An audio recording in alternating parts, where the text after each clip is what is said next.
Amen? Amen. Greetings in the wonderful name of our Lord and Savior Jesus. It's always a privilege and an honor, Bazalwane, that we be summoned to appear before the throne of mercy of God as a family, individually and corporately. It's always a privilege and an honor when together we experience the manifest presence of Him, the Holy Spirit, whom Scripture teaches us that once He has come upon us, we are enabled, we are capacitated and empowered to operate in the realm of the Spirit and therefore understand the things that ordinarily people will not understand, because we therefore operate in the realm of the revelation. Amen. Hallelujah. Amen. Amen. I bless God for today and I thank God for the questions that you are asking. Amen.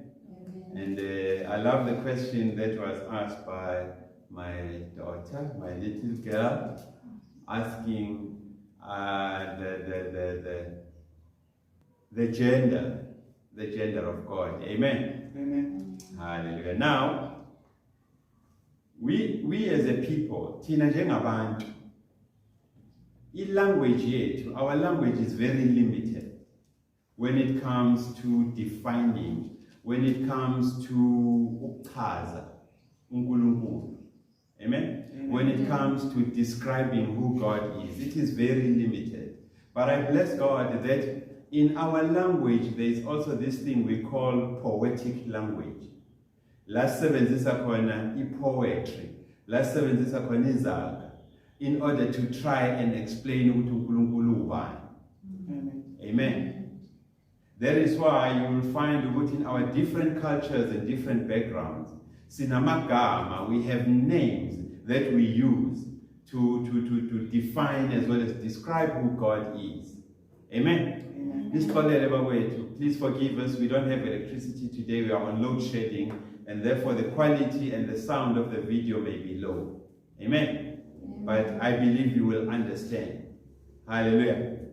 Now, as Zulus, Abenguni, when we define God, when we try to describe God, we use a variety of terms that at least try and match what is on our mind, that tries and match a video in order to define who God is. Amen. Amen.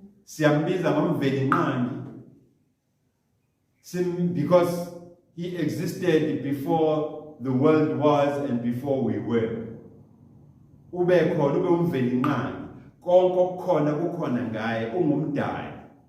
Amen. Sometimes as abenguni sithi usomandla based on ipower amandla esiwabonayo uma sibiza igama lakhe nezinto ezenzakalayo uma sibiza igama lakhe.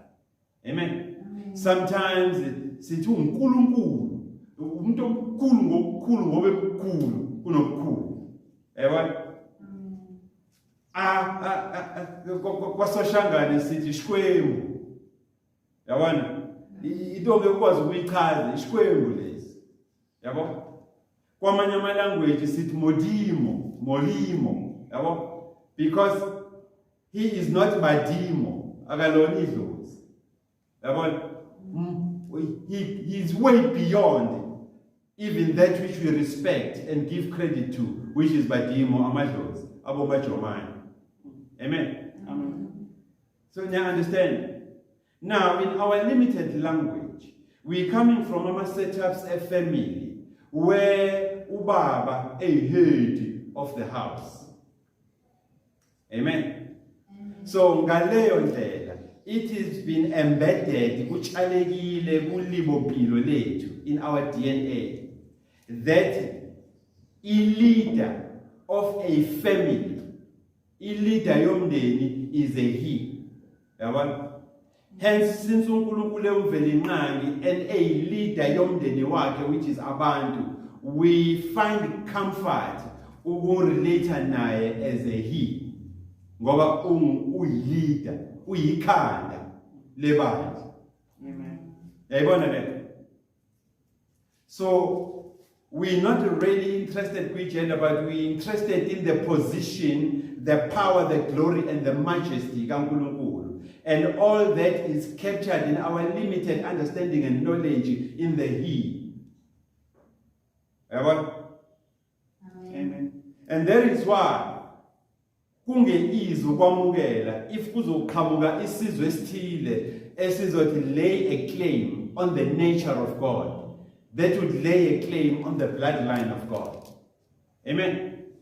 Sikuthola lokho kuyinkinga because uNkulunkulu mesifundiswa ngaye, sifundiswa ngaye as umdali wezulu nomhlaba. Sifundiswa ngaye ukuthi thina siwumsebenzi wezandla zikaNkulunkulu. Okusho ukuthi according to God ngokaNkulunkulu bonke abantu abasemhlabeni akababuki ngerace ababelonga kuyo, but ubabuka ngerace kaNkulunkulu. And the race kaNkulunkulu is called the humankind. It is not black, white, yellow, pink, or whoever. Race kaNkulunkulu nangu kaNkulunkulu is the human race, and the human race are humankinds or human beings. Amen. So if ever wena sizothi sesitsheliwe ngoNkulunkulu mase uzakuthina uzoclaima ukuthi wena you are better than us, ungcono kunathi ngoba you derive igazi lakho in the bloodline of God. Sibe sifundisiwe thina ngokweBible John 4:24 ukuthi uNkulunkulu ngumoya, God is a spirit. What type of a spirit is God? Ungumoya onjani uNkulunkulu? Ungumoya ongcwele. So how is it possible kwenzeka kanjani ukuthi wena uqhamuka usuyimbuzi ususiqinela usudlala amahlamvu aphezulu thina sidla la phansi mase uclaima wena ukuthi wena you can claim i-bloodline ulibo mpilo likaNkulunkulu? Amen. Thina sesama Gentiles udlala ngathi ngosesikhohlisa unamanga basically. So there is no nation engaclaima ulibo mpilo likaNkulunkulu ngoba sonke singabantu baNkulunkulu. Amen. So ungayikhohlisi sonke. Futhi thina sifundisiwe, if you go to the book of Numbers chapter 23 ubuku verse 19 eTestamenteni elidala, sifundisiwe ukuthi uNkulunkulu akayena umuntu. Yebo? Ukuthi angaqamba amanga. Neither is uNkulunkulu indodana yomuntu ukuthi angaxolisa athi wenza iphutha uphambukile. Yabo? Now kungani usuqhamuka namanga akho amasha usitshela ukuthi thina siyama Gentiles, wena you are the selected, uyisize esiqhethiwe. Thina uNkulunkulu sakhile waqeda ukusakha sawumfanekiso wakhe waseyasiduba wasiyekelela wathi hayi anisebona bami thina ama Gentile. Niyabona leyo nto engishoyo? Amen. Niya understand le nto engishoyo? That is why it is important to understand ukuthi who is the Israel of God. Yabona? Who important ukuthi understand ukuthi ubani kahle kahle Israel kaNkulunkulu. Ngoba iBhayibheli liyasifundisa ukuthi ukuze uqualify ukuba uIsrael kaNkulunkulu kumele according to iscripture uhambe upright. Uyeke bonke uNkulunkulu ozalelwe kubo kini wakhulu bakhonza nama promise of Lord engezidolo bulijomba ucabanga ukuthi uzoba namandla. Nama razor lahlezi lapha endlini kini obugcatshwa ngawo ufaka izinto ezithile emzimbeni wakho. Uma ukwazile ukuyeka konke lokho uNkulunkulu uyam-attracta njenge-magnet. Yabona? Uyam-magneta uNkulunkulu njengoyibuthe.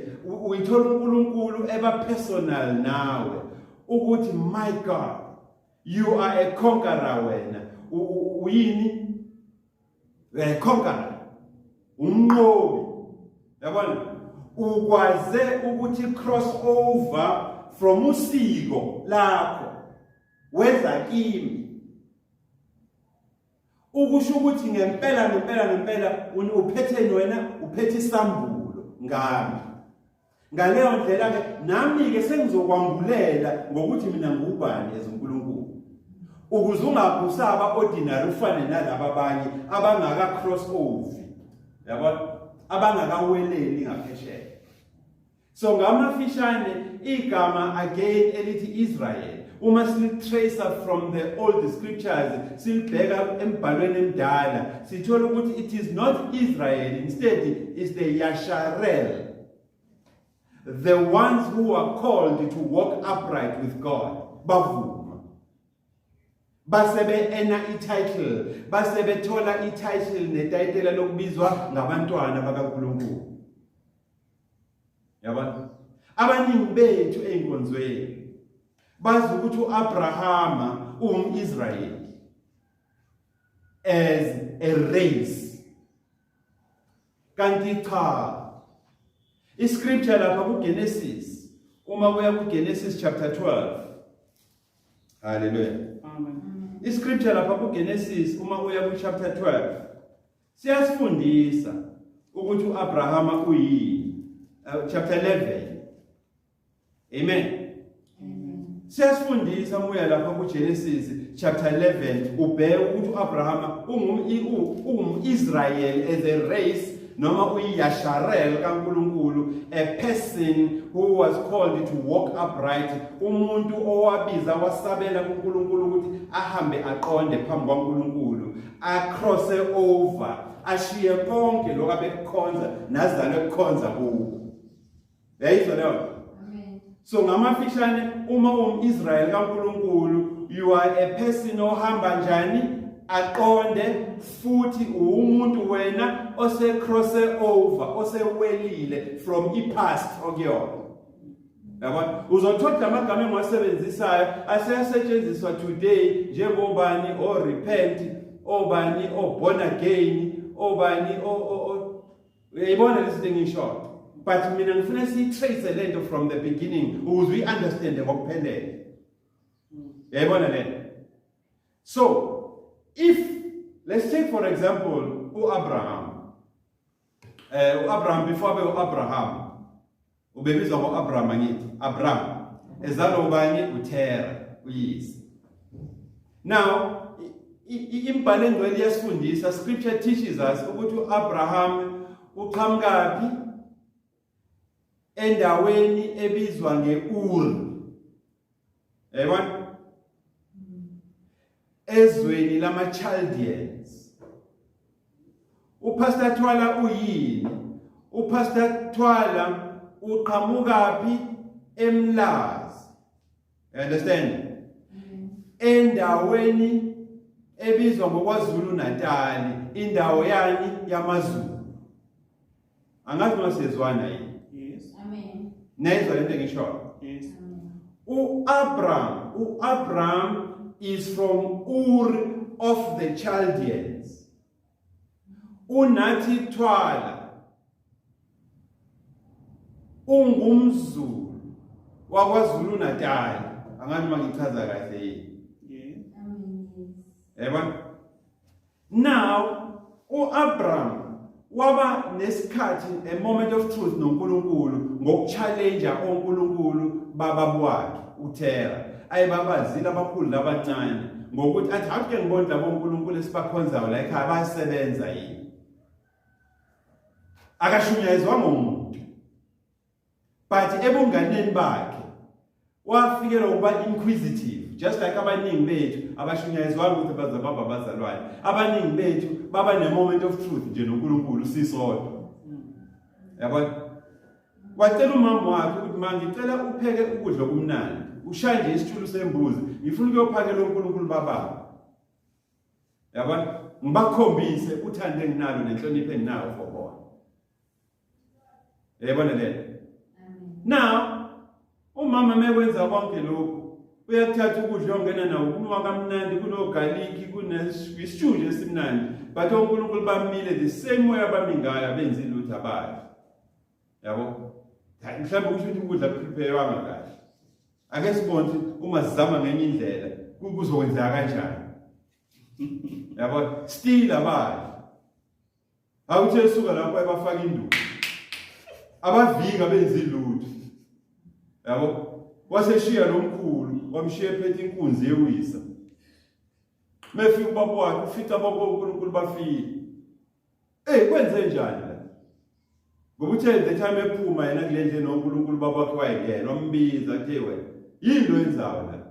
Athe nayi, akumina. Ilo uNkulunkulu omkhulu yena bekade eshaya legenge lencane. Iqedile ngenduku. Ubaba wakhe wathi kusungenza isilima wena. Lezi zinto lezi sibazwe yimina. Azikwazi ukulwa, ayikwazi ukwenza lutho. Wena oyenzile lento. Abraham then kwenzeka kanjani pho wena baba? Uthi asikhonze lento ube wazi ukuthi ayina effect. Ayinamandla lento. That is how Abraham wamagnetha waba noyibuthe wabutha uNkulunkulu ezakuye. Abraham is a Chaldean. Now, if you go deeper into his scripture to find out who the Chaldeans are the Babylonians. Yabo, lezi wena namuhla kuthiwa Babylon uvela ucaba nguSathane wodwa. Yabo, forgetting ukuthi Babylon one time uNkulunkulu wayeyuza to affect punishment in the world. Abantu abaphuma endleleni kuNkulunkulu wayeyuza amaBabylon ubaqondisa. But ngenxa ukuthi asazi siphethe amaBhayibheli a-interpretiwe akhuluma into esingayizwa sometimes. Siyalahlekelwa iqiniso. The Babylon has always been used to install fear. Babylon has always been used to install fear and correction. Now, uNkulunkulu sekhuluma noAbraham. Uthi uyazi ukuthini? Lokho kwenzile kokuletha imvuselelo nokukhanya endlini kababa wakho nesizwe sikababa wakho uThera. Sekungenze ngabutheka kuwena.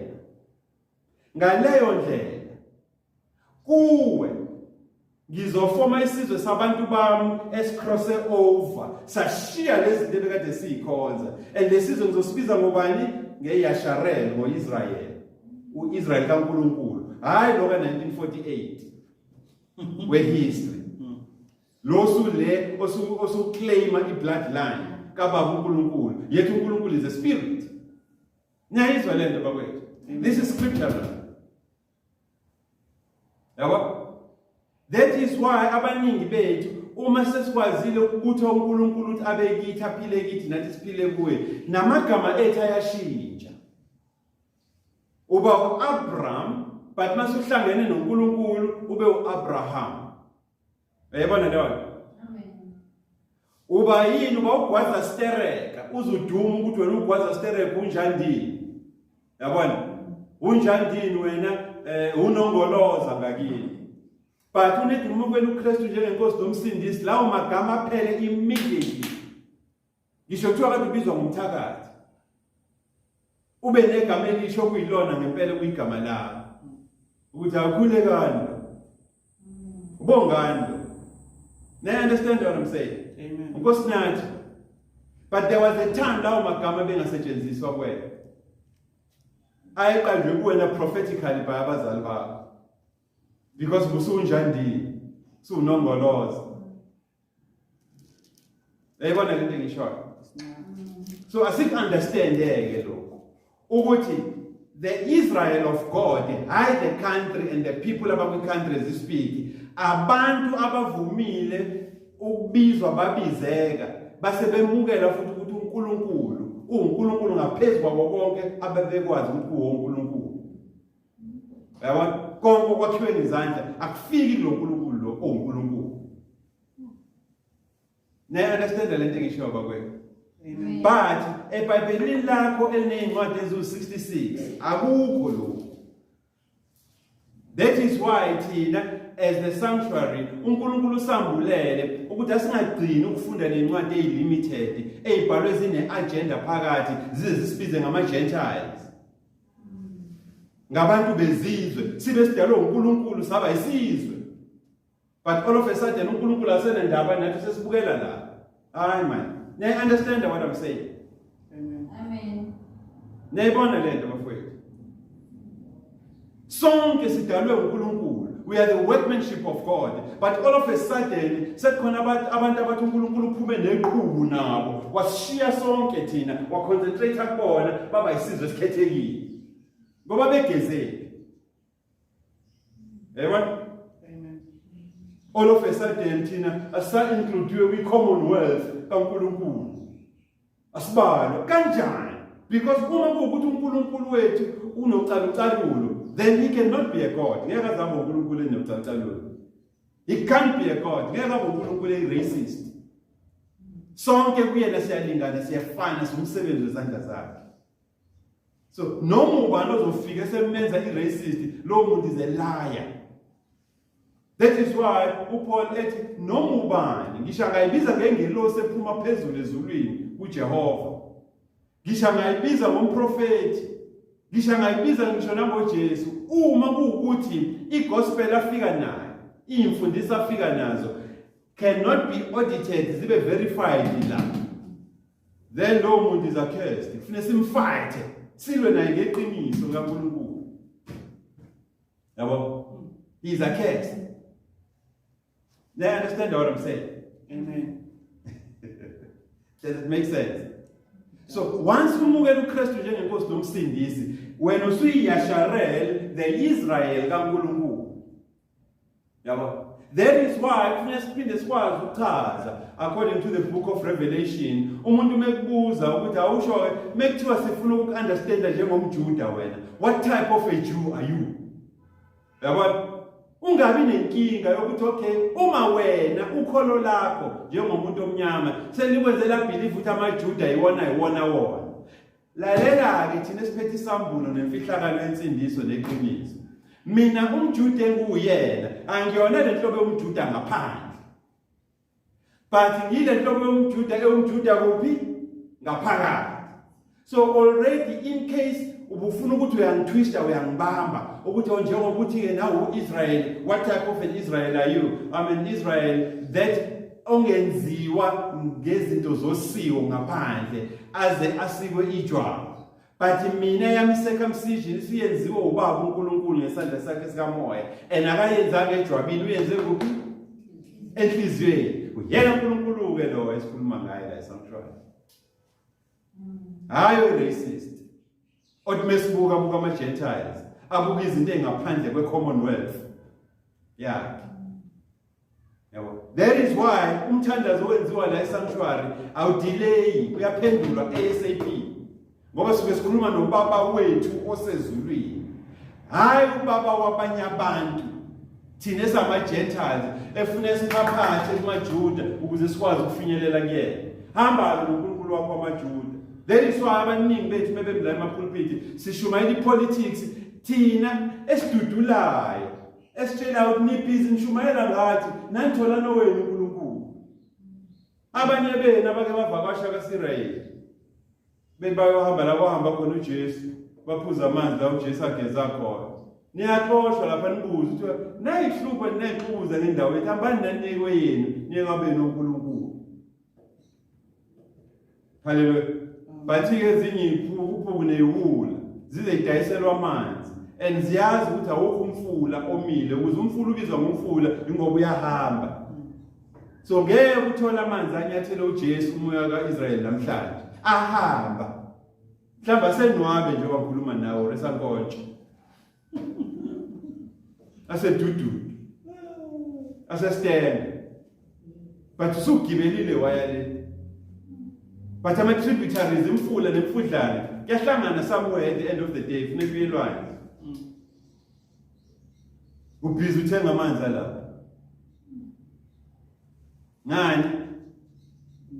The eyes of your spirit, amehlo kamoya akho avalekile. Yayibona lento engisho. Amen. So then but pastor ngiyakuzwa, how about indaba kaJesu? Ngoba phela uJesu nawo uzalwa usiSimareli. How? Ukusho ukuthi ke yele ke ngiyabo David, yabona? Vela amaJuda. Banalo ilungelo lokuleya eclaim lapho kwi-bloodline kaNkulunkulu. Now please understand ukuthi uNkulunkulu introduce uJesu kuthina introduce kanjani. Ake siye nje lapha encwadini ka1 John chapter 5. Hallelujah. Ake siye lapha ku1 John chapter 5. Let's understand nje sishama igqabantshintshi sizongena sibe deep. Hallelujah. 1 John chapter 5. Ukhona sewuvulile. 1 John chapter 5. Yes. Verse 8. Okulalele nje ukuthi uNkulunkulu mekhuluma ngoJesu verse avi wena oyitshela ukuthi uJesu uphethe bloodline yakubo kaMaria trace wako David nobani. Hallelujah. Endlini ezimbili zikaSirayeli. Hallelujah. Israel 10 tribes. Judah 2 tribes. Amen. Nathi ake siveleke njengebandla who function and operate by the Spirit of the Lord. Ibandla li-operate ngomoya kaNkulunkulu eliphethe isambulo. uNkulunkulu introduce uJesu la kuthini. Ukuze sithi mesishumayela ngoJesu, sishumayela into esiyaziyo. Uthini uNkulunkulu introduce uJesu uthini? Encwadini ka1 John chapter 5, uyibuka lapha verse 8. Uthi this is he. Ngizocela ungalifunde lelo Bible elibovu manje sesiyadipa. Ngicela ufunde leli linye. Hallelujah. Sesiyadipa manje sesikhuluma indaba zombuso. Amen. uNkulunkulu introduce uJesu uthini? Uthi this is he. Yayizwa? Suka madoda. Akuqhubekeke sizwe. This is he who came by water and blood. Yayizwa lona? Get introduced uJesu. This is he who came by water and blood. Now, omunye angabuza ukuthi who is he? Well, muwedwe ekhaya encwadini kaIsaiah chapter 43, verse 10, ukuthi sikhuluma ngobani. But sibambe isikhathi manje. This is he who came by water and blood. Angazi noma ngesizulu iyafundeka yini. This is he who came by water and blood. Ubani igama lakhe? Igama lakhe ubani? uKristu Jesu. Not only yagcizelela manje. Not only did he come by water and blood. Yes, but not only did he come by water, but by water and blood. Uqinisekisa lokhu. Kunama witnesses akhona. Awafundisile. And it is the Spirit that bears witness. What type of a spirit is bearing witness for Christ Jesus? It is the Holy Spirit. And John 4:24 says, God is a spirit. What type of a spirit is God? He is a Holy Spirit. Ubani oqinisa ukuthi uKristu ubani la? uNkulunkulu. So uNkulunkulu is bearing what? Witness. Why? Because the Spirit is truth. Umoya oyingcwele ayikho enye into okwazi ukuyikhuluma ngaphandle kwani kweqiniso. Awuyicontradict, awuqamba amanga, awuyiphikisi. Nayizwa le? Kodwa over and above that kunomunye ubufakazi futhi obunikwa ngoKristu Jesu uphi ezulwini. Nayibona le? Bangakho abanika ubufakazi ngoKristu Jesu ezulwini. There are 3 that bear witness in heaven. Ubani, uBaba, uLizwi, and nomoya oyingcwele. Yayizwa leyo? uBaba, uLizwi, nomoya oyingcwele. Yet wena uyazi uma siya encwadini kaJohane wokuqala ukuthi iBhayibheli lithini? Lithi in the beginning was the word. Angithi? And the word was with God, and the word is God. Meaning, uNkulunkulu is the God of his word. That is why scripture says God watches over his word to perform it. But lasivezelwa imfihlo yokuthi uma uNkulunkulu Holy Spirit. Yabona? Ukuthi uNkulunkulu noHoly Spirit into eyodwa. But kukhona izwi or ulizwi la. Yabo? And in the beginning bekunozwi and ulizwi uyena uNkulunkulu. So umthathu emunye unika ubufakazi ngobani? NgoKristu. Hey, wow.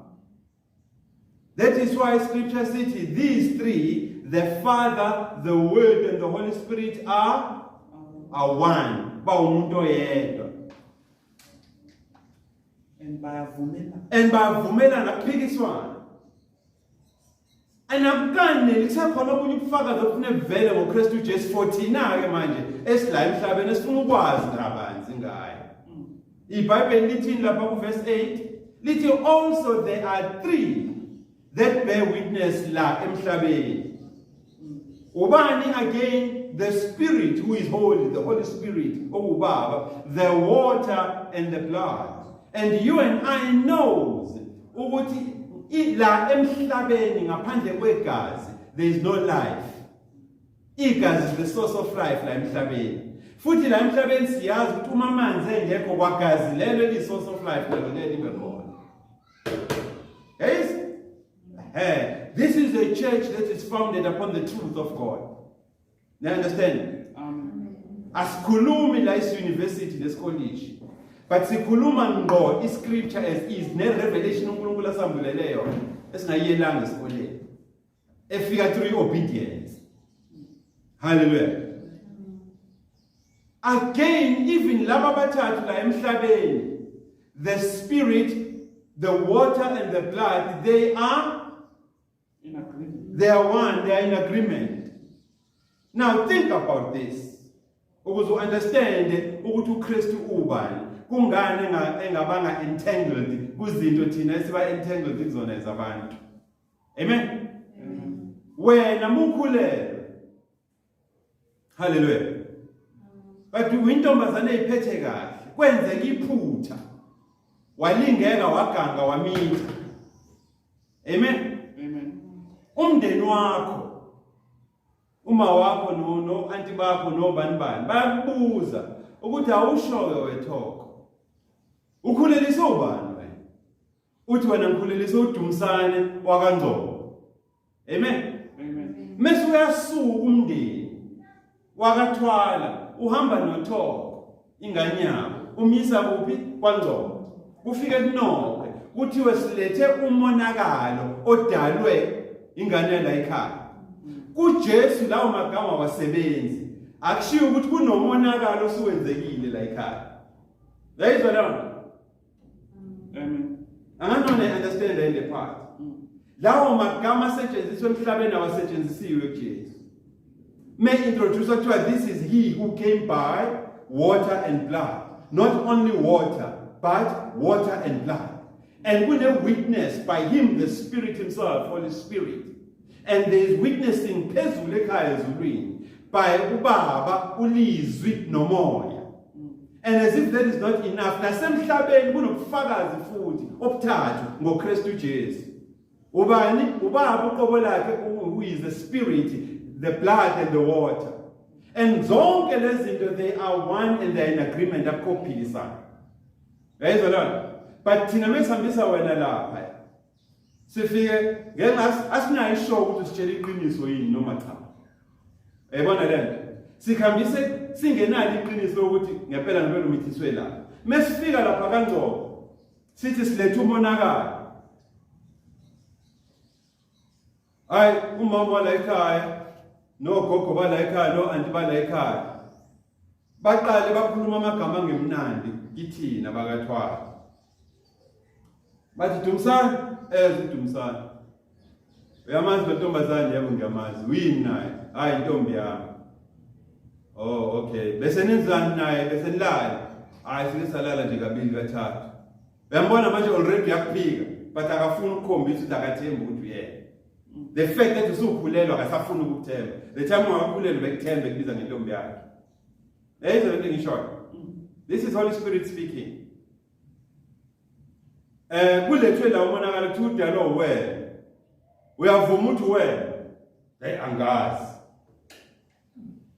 Ubufakazi bokuqala nobuvelayo. Silethe ingane ekholwayo thina bakaThwala. Eyenza iphutha ngokulingeka ngenxa yabangane yalala nalomfana yakhulelwa. Yabona? Ayikazi ithindwe omunye umuntu lengane, ithindwe lo. Niya understand ukuthi ngithini bakwethu? Amen. How? Mase bethini la ekhaya bethi niyamuzwa kuDumisani ukuthi uthini.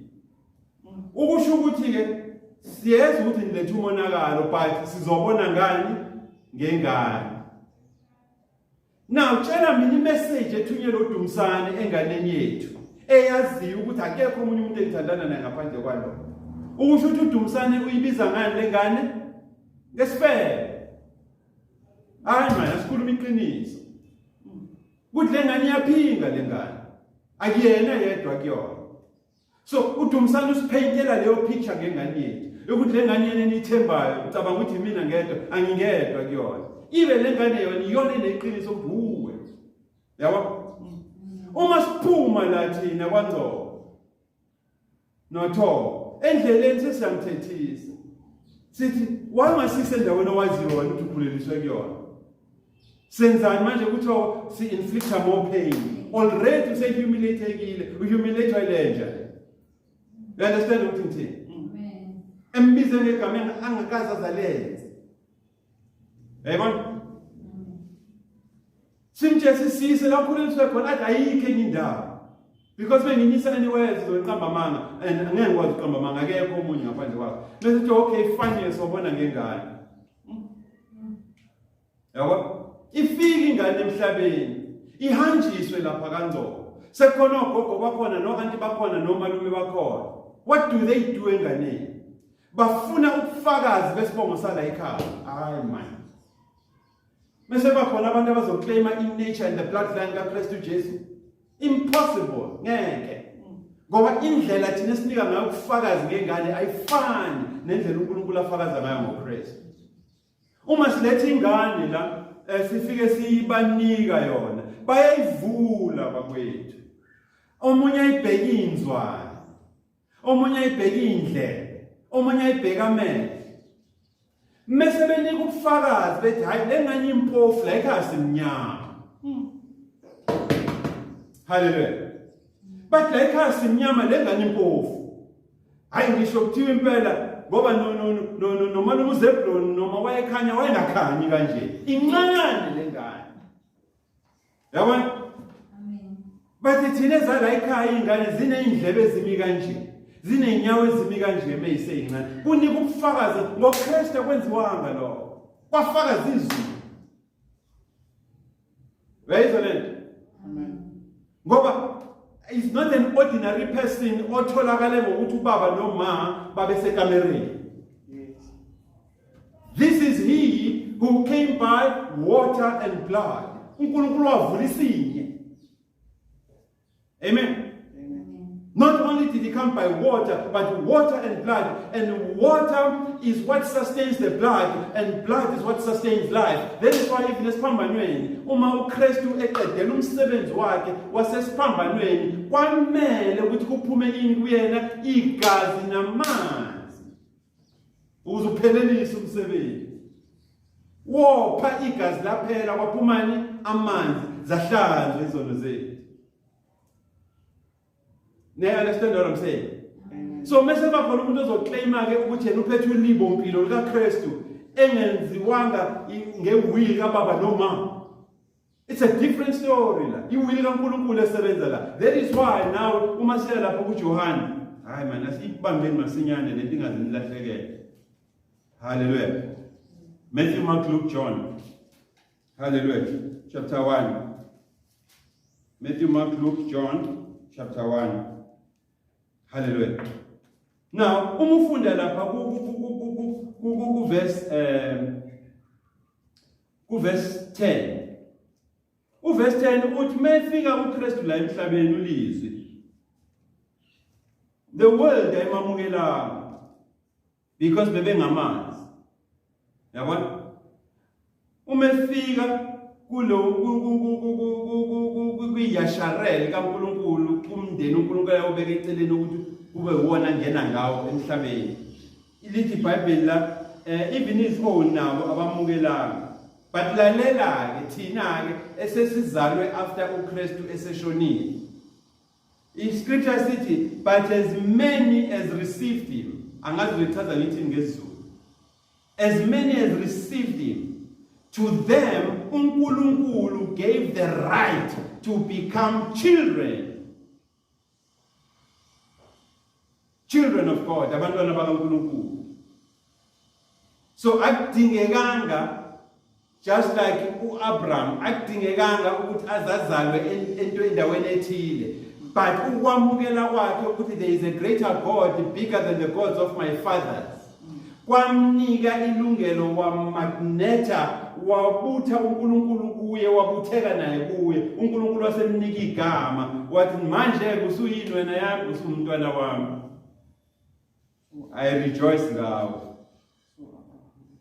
Now, uma uNkulunkulu umbuthile wabutheka nawe kuye. iBhayibheli lithi these ke asebebizwa ngegama likaNkulunkulu. They were not born funde lelo. Thina asizaliwe ngani ngokwegazi. Neither sizalwe ngokwentando kaBaba noma yenyama. But sizalwe ngokwentando kabani kaNkulunkulu. You understand? Amen. So that is why insindiso yethu ingancikile kwi-bloodline yakho ukuthi uma uyakholwa baba uyakholwa and therefore nami ngizolibona izulu. Hayi. I-operate outside of that ngoba kuba i-moment of truth between wena noNkulunkulu. Yes. Niyayibona le? Amen. You are born of the water and the blood. The water yilesi kufaka kuyona usongcwaba umuntu omdala ozale kuye. And then uvuke kulelo thuna lamanzi usuyisidalo esinjani esisha kuKristu Jesu. Yaba? Ngaleyo ndlela usuya qualify to partake of the covenant of the blood that uNkulunkulu ayenzile phakathi kwakhe nomuntu. The covenant that was sealed in the blood of Jesus, eyabethelwa yabhalwa ngegazi likaJesu, ereconcile ayibuyisana umuntu noNkulunkulu. Akekho umuntu ozothi wena wasindiswa ngoba uzalo umzala wami uJesu. No more connection. No more. uJesu did not take anything from the blood. But anyway, any mistake ekona unga understand the age kaJoseph ne age kaMaria. And la kula maBhayibheli ena nencwadi ezo66 akuvezwa lokho. Ukuthi uJoseph how old was he? Wayeyini ethempelini? Those things we thola mufunda i-Proto-Evangelion and the Gospel of Mary. Bayabona lapho. Ukuthi how young was Mary? Etempelini eSeva wayephethe kanjani? How old was this man? Widow yashonela umfazi nezingane. Yayiwi-age ngoba abaningi bethu bazi ukuthi uJoseph wayewi-age yokwenza abantwana, wayesemdala kakhulu. So uJoseph offered i-refuge ne-protection yeplan kaNkulunkulu yokuthi lo mntwana angathintwa physically. But ongeke abesendaweni ezomonga abepreserve. Uyayibona leyo? But abaningi bethu ngenxa yezithombe nibonayo ku TV nasemaromeni nibona uJoseph leyo wanga nani nibona lo muntu usefresh usengenza abantwana. No. He was chosen as the one that will preserve the plan of uNkulunkulu with this Virgin Mary. And those things you won't get them in the 66 book. But if you go to the Proto-Evangelion, then you'll find these things. Amen. Amen. So ngaleyo ndlela ke singabantwana bakaNkulunkulu asibona ama-Gentiles thina. Futhi asibona bezizwe ngoba siyisizwe sikaNkulunkulu. We belong to the human race kaNkulunkulu. Uma ufuna sikutrace futhi lokho singakutrace thina ngokwescripture. Uthi siphuma yokuhlala uyibuza upho ungqobo eBhayibhelini ubuthwala ukhona. Hallelujah. Amen. But you understand abafethu. Amen. Amen. So i-master plan kaNkulunkulu ngempilo yomuntu ayincikile kwi-race yakho. Incike kwi-race kaNkulunkulu. Ukuthi uNkulunkulu nomona ngawo. That is why ku-Sunday school mesingena nje kufike kuthiwe for God so loved the world. Siqalwa nje lapho. Uthi indlela sithanda ngayo uNkulunkulu. Waze wanikela ngani? Ngendodana yakhe ezelwe iyodwa. This is he who came by water and blood. Kuningi ke singakusho bazalwane, but namhlanje besishaya icebreaker. Yokuthi nazi ukuthi ukuze ube uIsrael kaNkulunkulu, number 1 kufanele uhambe upright uqonde. Number 2 kufanele ucross over. Ushiye inkolelo zakho. Lezo ukucabanga ziyasebenza noNkulunkulu bakhona. Yabo? That is why uzothola ukuthi amanye amaJuda for example noma amaHebrew wona azayibize ngama Ephraim, a people who crossed over, ukuthi mina am Ephraim. Uyabona lo? Ngeke umthuse ngamanzi. Ukuthi ngizokugwilizisa wena emanzini ungakhuluma iqiniso because uzokutshela ukuthi mina ngiphethe imbewu yama Ephraim man esacross ulwandle. So ayikho into ongakhuluma ngayo ngoNkulunkulu wami ungitshele ngayo ngoba ngiyamazi ukuthi uNkulunkulu wami uwazi ukwenzani. What is he capable of doing? Yabo, that is why scripture mesifunda angifuna ukufaka incwadi eziningi emakhanda but ngifuna ngicabange. That is why scripture mesifunda sithi akumele sisaba abantu abakwazi ukubulala inyama kuphela. But ifune sisaba umuntu okwazi ukubulala both inyama nomphefumulo. Yayizwa leyo? Uma usaba umuntu okwazi ukubulala inyama kuphela, you wasting your time. Saba umuntu okwazi ukubulala inyama nomphefumulo. uNkulunkulu lo. Yebo? They tried amaponi yabo. Yes, bahluleke. So they understand bazalwane. Amen. So kusukela namhlanje yazi ukuthi wena noma bengakuqinela bakhambele phambili bakudayisela ipolitiki ye-religion. Uzume epulpit ushumayele ipolitics yamaJuda ekhuluma against wena, ikubize nge-Gentile, ikubize ngowezizwe, kodwa umile la ujuluka ithukuthuku zegazi. Yazi kusukela namhlanje ukuthi awusayona iGentile wena futhi awuyena owezizwe, you belong to the race kaNkulunkulu and you are the Yasharel of God because umukela uKristu njengenkosi nomsindisi. You are walking upright, wacrossa over from izinto okuzenza ucabanga ukuthi uzokuphumelelisa zakufeyila ujonga ukuthi engezi ujonga ama-promise of lutho kodwa ukusebenza.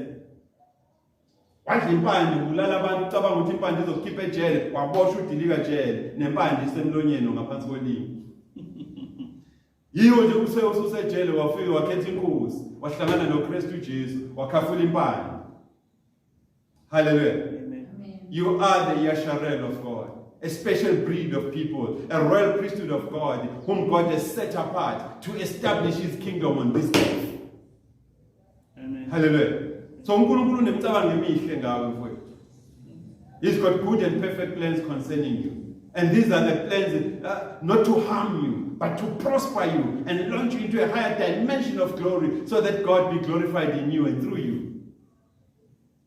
And every word ephuma kuNkulunkulu emlonyeni wakhe ngawe nezingane zakho nebusiness lakho nomsebenzi wakho, every thought ephuma engqondweni kaNkulunkulu ngawe nezingane zakho nebusiness neemployment yakho, rest assured as long as you are the Yasharel of God word, it will never return void kuNkulunkulu, but it will accomplish that which uNkulunkulu has preordained of it to accomplish, and you will be prospered. Amen. Amen. So to sign off, all I'm asking of you is to say with me, with this word of the law, this book of the law, lencwadi yomthetho ayingasuke endebeni zakho, let it not depart from your lips. Meditate ngayo, zindla ngayo day in and day out, and uzobona uNkulunkulu uzokwenzelana, uzokwandisela prosperation. He will enlarge your territory. Stay sealed always in the Holy Spirit of promise. As this truth works in you, your identity in God, your identity in Christ. You are the Yasharel of God. a special breed of person. Let not be stolen or taken away from you. Bangakhohlisana bodwa bathi uNkulunkulu waphuma iqhubu nesizwe esithile. No. Abraham, a Babylonian, a Chaldean, is today an Israel of God. Unathi, Slovas, Saka Femlas, Ukuluva. Today he is what? An Israel, a Yasharel of God. Nawe, thuba savulekile to become a Yasharel of God usindiswe. Amen. Amen. I love you with the love of Christ. Hallelujah. Amen.